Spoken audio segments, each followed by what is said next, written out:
House of Squibb, manufacturing chemist to the medical profession since 1858, bring you Academy Award.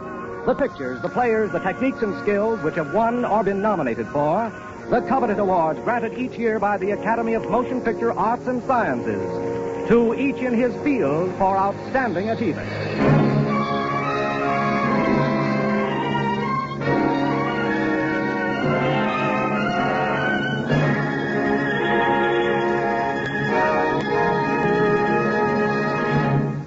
The House of Squibb, makers of the great family of Squibb medicinal products, today bring you two distinguished stars, Charles Laughton and Charlie Ruggles, playing the famous roles they created for the screen in that outstanding comedy drama, Ruggles Red Gap. Mr. Laughton has twice been nominated as Best Actor of the Year and in 1932 won the Academy Award. Ruggles of Red Gap was nominated as Best Production of the Year for the 1935 Academy Award.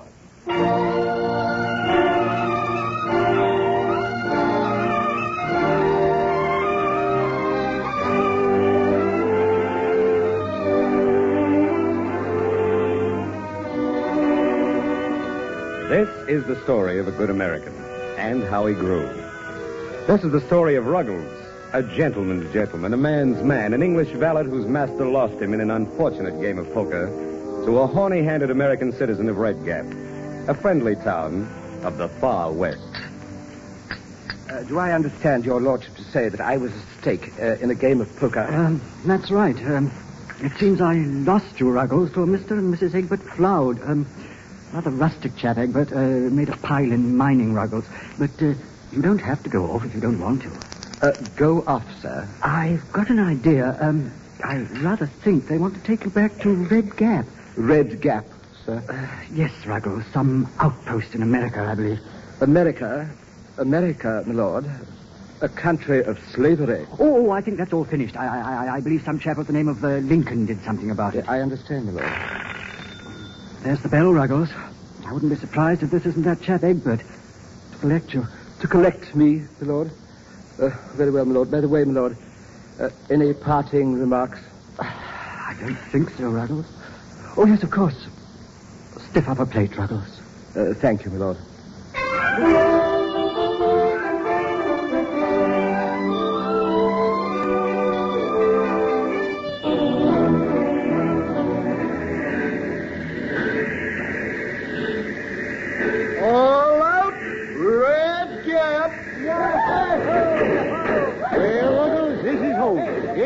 Gap.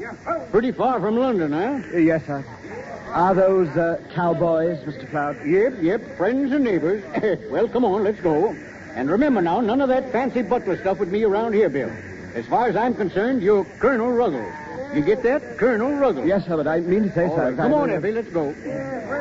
Oh, Miss Jill! Oh, my dear! How sweet of you to come and meet us. Oh, how smart you look in your cutaway. I'd never have known it was you. Yeah, well, I ain't so sure myself, daughter. This is Ruggles, Egbert's man. We persuaded our friend Lord Grinstead to let him come to us. Ruggles, this is Mr. Belknap Jackson, our son-in-law. Sir. How do you do? You holy cow, there's your ma, Effie. Ma Pettingill. You old maverick. Sourdough, you old horn-toad. Well, Ma, what kept you? I'll bet you were sitting in that old silver dollar saloon. I tain't so. Don't you know that this is the first train that's been on time since the railroad was built? Foreign travel doesn't seem to have altered my dear father-in-law very much. I dare say you find him rather a trial after his lordship, eh, Ruggles? Not at all, Mr. Belknap Jackson. Quite the reverse. Hey, Sourdough, where'd you get that fancy suit? And that hat. Oh, baby. Excuse me, sir. Ma, meet the Colonel. Hi, Colonel. How do you do? Where's your uniform? Mater. Do I hear the voice of that darn dude, Belknap Jackson? Mater, you can't shake hands with him. He's a man's man. You bet your boots he is. Hello, Mother. Why, Effie. Well, darn me if you don't look like a real lady. Hey, boy? Mother, Ruggles is Egbert's servant. Well, too good for him if you ask me. Bring that luggage, Ruggles. Very good, sir. You're going to like it here, Ruggles. If Egbert likes you, you're a regular guy. And if you're okay with Egbert, you're okay with Red Gap. Thank you, madam. And don't be calling me Madam, Colonel. My name's Ma. Ma Pettingill. Yes, Ma. Well, come on, there's the wagon. Let's get going. Come on, Bill. Bill, me, sir. Oh, yes, sir. Oh, yes, just sir. a minute, Egbert. I have written out this notice, which is to be printed in the society page of our newspaper. The Flouds are accompanied by their English manservants, secured through the Earl of Grinstead. He will no doubt do much to impart an air of continental smartness to the Floud reception today. Whoa, that's some mess of words, huh? Now, you give that to Jake Henshaw, the editor of the paper himself. All right, Effie. Come on, Bill. Let's go. Go, sir. Yes, sir.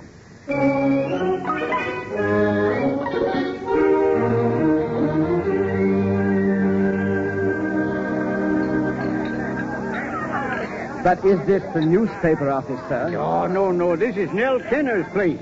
The Bohemian crowd's having a barbecue. Hello, sourdough. When'd you come off the train? Well, I just got in, Jake.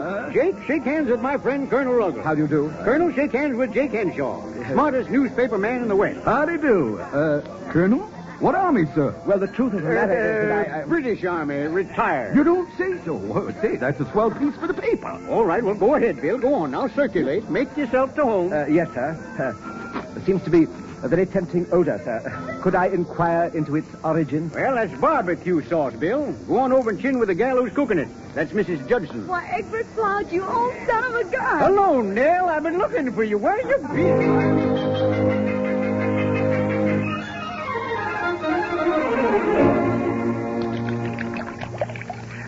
This meat sauce is really excellent, my good woman. If you're calling me good woman because you don't know my name, name's Judson. I'm delighted to make your acquaintance, I'm sure. So you like my meat sauce, do you? It's very good. It's very good indeed, in its own way.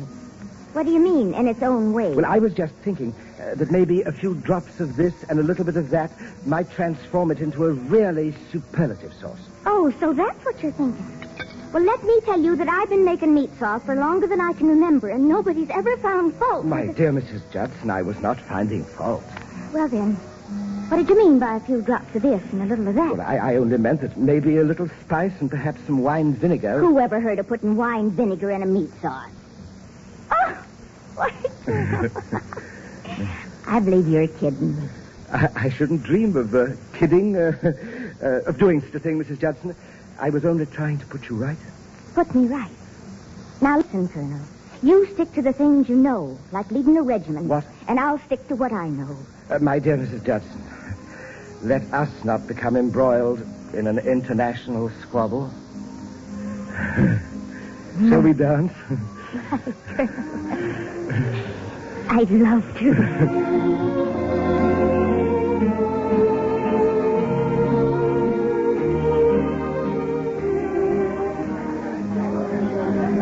Hey, cheese it, Bill. Here comes bad news himself. It's Belknap Jackson. Colonel, whatever is the matter?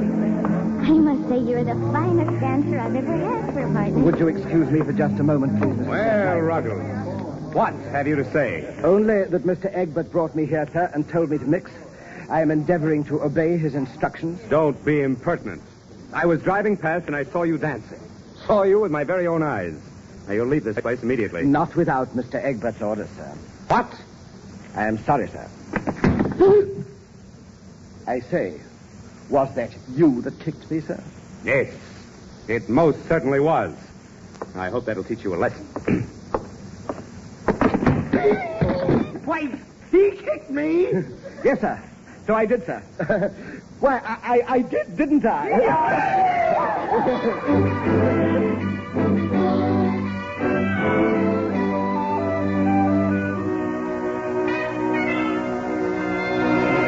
And I demand that ruffian be discharged at once.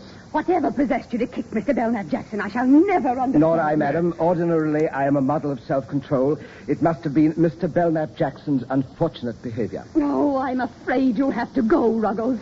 Madam, do you mean that I am to be abandoned to my fate in this uncivilized outpost? Oh.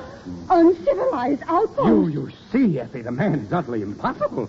Go and pack your bags immediately. Sir, how am I to return to England? You should have thought of that before, I'm afraid. Yes, sir. Now, just a minute, Bill. Just a minute. Look here, you two. Before you go throwing Bill out on his ear, you better get a load of today's paper. Colonel Marmaduke Ruggles, late of the British Army, bon vivant and man of the world, is at present the honored guest of Mr. Egbert Floud. Wait. That's not the message I gave you to be printed. I know, Effie, but let me finish. An intimate friend of the Earl of Grinstead, Colonel Ruggles, will be a great acquisition to our social life.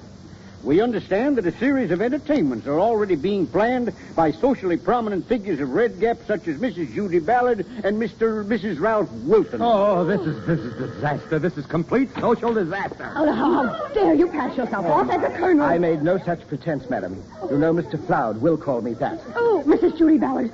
A party for Ruggles. Oh, what are we going to do? Oh, how do you do? You must be Colonel Ruggles. This is Mrs. Baron Carey. How do you do? Miss Jerry Grant. And I'm do you do? Mrs. Ballard. How do you do? Mrs. Judy Ballard. We felt we simply had to make your acquaintance. What are we going to do? We've got to go through with it. Effie, my dear, we've just called to welcome the Colonel to Red Gap. Oh, how sweet of you. Sure, you'll excuse the Colonel for a minute. He was just going to change out of those black things into something cooler. Well, we'll excuse him if he's not too long. But I thought... Never mind what you thought, Colonel.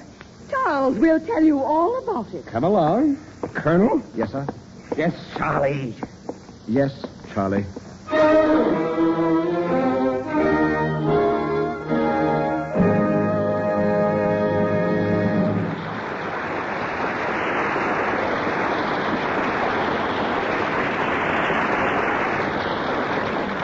In just a moment, we bring you the second part of Academy Award.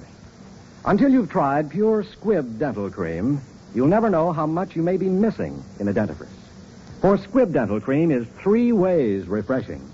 First, it has a delightful flavor, cool and inviting as dewy, fresh mint. That's why you can taste the refreshing difference when you use Squibb dental cream. Second, its lively action brings to your whole mouth the sense of being gloriously clean and alive. That's why you can feel the refreshing difference when you use Squibb dental cream. And third, when you look in the mirror, you can see the refreshing difference because the polishing agent in pure Squibb dental cream is one of the safest, softest, yet most effective known to dental science. Ask for the dental cream that belongs in the great family of Squibb quality products. Ask for Squibb dental cream. Taste, feel, and see the refreshing difference. Before continuing with the second part of Ruggles of Red Gap, we want to thank Paramount Pictures for making this story available. Paramount's current production is OSS, starring Alan Ladd and Geraldine Fitzgerald.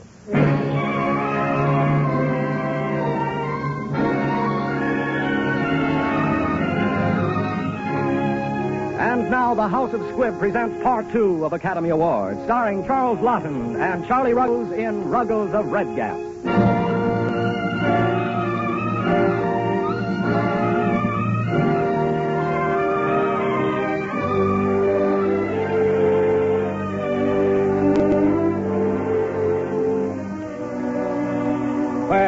Ruggles. Now the farce is over. Just what are you doing in the library, Ruggles? I am discovering the most amazing things about your country, sir. A land of freedom and equality. Do you know Abraham Lincoln said... Where did you get that book? I found it on the shelf, sir. So I see. Well, if you had taken the trouble to look, you would have found my name on the flyleaf. And if you had inquired, you would have learned that I allow no one to use my book. I'm very sorry, sir. Yes, and those house slippers. They're particularly offensive to me. They belong only in the bedroom. His lordship frequently wore house slippers in the drawing room, sir. In fact, I recall one occasion when he went dancing in house slippers. Oh, no. No gentleman would go beyond the bathroom with those shoes. Do you mean to imply that his lordship was... Drop that weapon. Weapon, sir? I was only resting my hand on this bookend, sir. Just your imagination, sir. Oh, no, it isn't. I caught the same murderous look in your eyes the night you struck me. I hope that incident has been forgotten, sir. Well, it hasn't.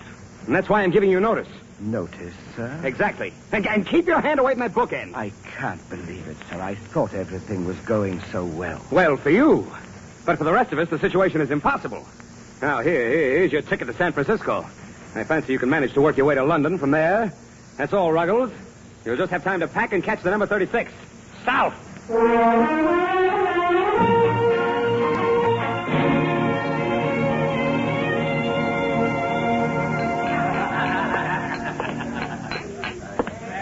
My train is a half hour late, and I thought I would drop in and have a bite to eat. Welcome to the Silver Dollar Saloon, Colonel. Eat hearty. Well.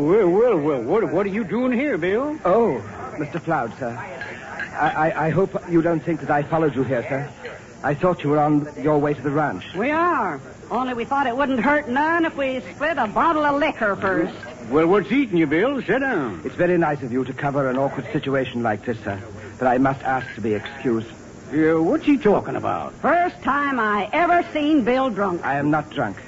I just want you to know, sir, that I have only the kindliest feelings towards you both. Tight as a tick. And now, if you'll excuse me, I must catch my train. Train? Well, sit down here, Bill, and sober up. Please, sir, I am not in the least intoxicated. I am simply trying to tell you that you were undoubtedly justified in discharging me. We better humor him, Ma. Yeah. Who fired you, Bill? Oh, Mr. Belknap Jackson, sir. But naturally, he was speaking for the family. It's very kind of you to furnish transportation to San Francisco, sir. To what? Let me see that ticket. Ma, he means it. You mean that dude, Belknap Jackson, tried to fire you? Why, yes. Well, I'll skin him alive. Now, remember, Ma, don't do nothing rash. He's your son-in-law. Oh, quit throwing that up to me. Then I am not... Why, Bill, we wouldn't fire you. Not even if you look like Belknap Jackson. I couldn't be happier, sir. Oh, yes, you could. Drink that. Oh, excuse me. I couldn't help overhearing. But will someone please tell me how Mr. Belknap Jackson could fire an important man like Colonel Ruggles? Fire him for what? We spilled the beans that time. You may as well know, Mrs. Judson, that my introduction to Red Gap as Colonel Marmaduke Ruggles was a horrible mistake. I am no one. Oh, you must be someone. No, I'm not. I am just a nobody. Yeah, but don't tell anybody, Mrs. Judson. You mean you're just a plain, ordinary human being, same as us? Oh, I couldn't be happy. Well, come on, drink up, Bill, and then we're going to up and move you back in the house. Ah, but I don't want to go back, sir. What do you mean you don't want to go back? Well, I appreciate all you have done for me, sir. But Mr. Belknap Jackson will never consider me more than dirt under his feet, you see. And this is America, sir. A land of freedom and equality. And I must take advantage of my opportunities, sir, like Lincoln did. We already got a president, Bill. Oh, I am not ambitious for public office, madam. But I would like to become a part of this great country. You see, I want to be free and equal. Well, isn't that what America offers? You bet your boots it is. Now, look what it says in the Constitution. What? Well, I guess Lincoln put it as good as anybody that day at Gettysburg. Remember what he said? What'd he say? Why, he said, Sam. Sam. What did Lincoln say that day at Gettysburg? Who? Oh, him. Yeah, why, he said, hey, Curly. Yeah? What did Lincoln say at Gettysburg? Search me, ask Ike. He reads the papers. What did Lincoln say at Gettysburg? Hurry up before I come over and bust you one. Hey, Ed, what did Lincoln say at Gettysburg? I don't know. I wasn't there. Well, what kind of a saloon is this where nobody knows the answer to a simple little question like that? Well, what are you mumbling about, Bill? Huh? Dedicated to the proposition. Well, wait a minute. That's it. Go ahead, Bill. 87 years ago, our fathers brought forth on this continent a new nation, conceived in liberty and dedicated to the proposition that all men are created equal. We are now engaged in a great civil war, testing whether that nation or any nation so conceived and so dedicated can long endure. We are met on a great battlefield of that war. We have come to dedicate a portion of that field as a final resting place for those who here gave their lives, that that nation might live. It is altogether fitting and proper that we should do this. But in a larger sense, we cannot dedicate, we cannot consecrate, we cannot hallow this ground. The brave men, living and dead, who struggled here, have consecrated it far beyond our poor power to add or detract. The world will little note nor long remember what we say here, but it can never forget what they did here.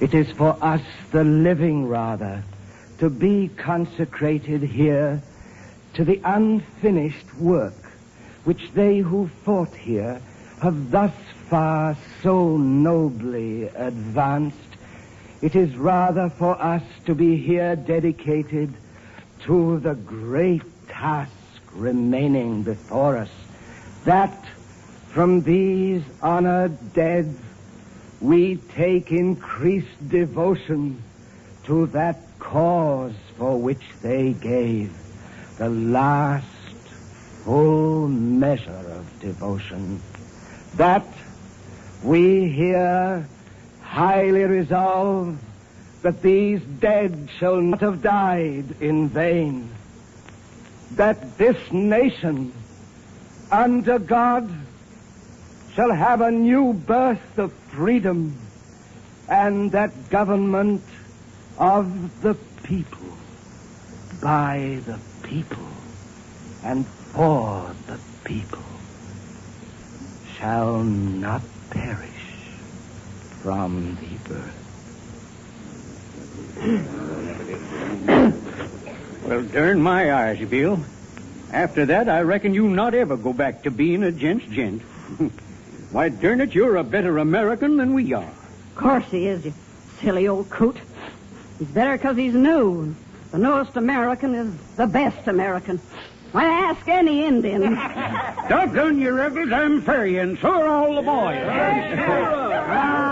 Snakes and Gila monsters. Look who's come to crab the party. Belknap Jackson, now look here. What are you pussyfooting around here for? I thought I paid your fare to San Francisco, Ruggles. Yes, you did, but I decided not to go. You heard him. He's free, 21, and an American citizen. Righto. Well, then, I have a little surprise for you, Please, Ruggles. go away from me, will you? I just heard that your master is coming here to fetch you. What? It's true. Lord Brinstead arrives this morning. He's making the trip all the way to Red Gap just to take you back into service, Ruggles. Now. Yes, that's so. Well, I reckon old Bill will have something to say about that. What's the matter, Colonel? You look like you'd seen a ghost. I have, and don't call me Colonel. Why? He's coming to get me. You see, I'm still his servant, and I should never have tried anything else. Naturally. Tell him you can't go. But you don't understand. The loyalty of my family to his lordship's family goes back many generations, Mrs. Judson. And so you're going to drop all this. Your chance to be free. To be your own man among men. Just to keep some Englishman buttoned up. Now, Mrs. Judson, please. You see, just at this moment, I feel as if I should like to jump into the river. Well, all right. Go back to your old lordship and see if I can. And if you're thinking of jumping in the river, jump in it up with a bend. It's deeper there. You don't understand, Mrs. Judson. You don't. Get out of my way and stay out of it. I thought you were a man. But you're just a jellyfish. Colonel! Wow. Looks like that gal has her feelings hurt real bad. Slammed the door and almost shook her custard pudding right to water. Well, Ruggles, you'd better be getting your black suit on again. And while you're at it, put on your valet's mask. Yeah, now looky here. Wait a minute. Say, what is all this talk about valet and everything? What's going on around here? See, Ruggles, retribution. I'll tell you. I'll tell you all the truth about this man. You have known him as Colonel Ruggles. Well, he's an imposter. Yes, until he began a life of fraud here in Red Gap, he was nothing but a valet. A man's servant to this Lord Brinstead. Thank you very much for announcing what I intended to disclose myself. It is quite true that I was in his lordship's service for many years, and I am proud of my humble beginning. And I am proud, too, to begin again here in America. And this time, I shall begin a free man. You see. Now, with your permission, Sam, I will ask this gentleman to leave your saloon. Permission granted. You asked me? No. I order you in the name of Sam. You see, this saloon caters only to the American spirit. And you do not represent the American spirit. You are a snob, sir. And a cancer. And a bounder, sir. Words fail me. Then grab that pudding, Bill, and give it to him. Well, pudding. Yes, of course, madam. The pudding. Mrs. Judson's tempting pudding. You dare to touch me, and I'll... You see, I did it, and I'm glad. What on earth has happened? Madam, I very much regret that I had to use your magnificent pudding in a manner unbecoming a fine dessert. Bill, you did it. You came through. You finally bounced that stuck-up snob. Madam, I have the honor to ask you to share my new life, madam. After seeing this, I'm ready for anything. Even marriage? Even that. Mrs. Colonel Ruggles of Red Gap. Meet Ruggles of Red Gap, everybody. Well, come on, Colonel. Say something. Oh, well, thank you, sir. You can fool some of the people all of the time, and all of the people some of the time, but you can't fool all of the people all of the time. Is right?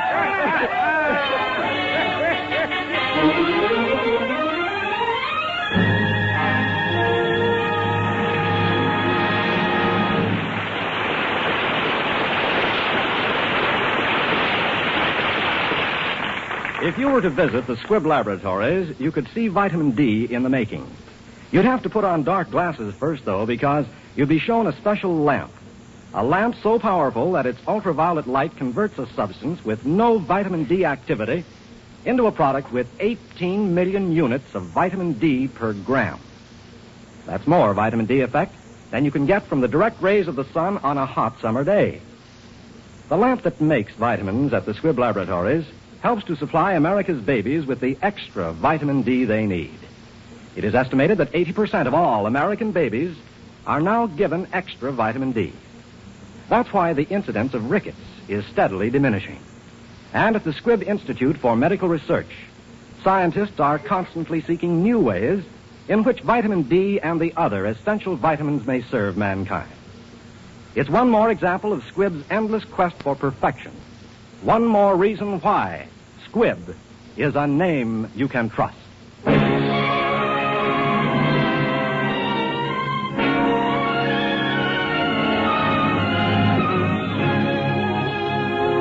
Next week, another great picture. The House of Squibb will present Academy Award starring John Garfield in Pride of the Marines.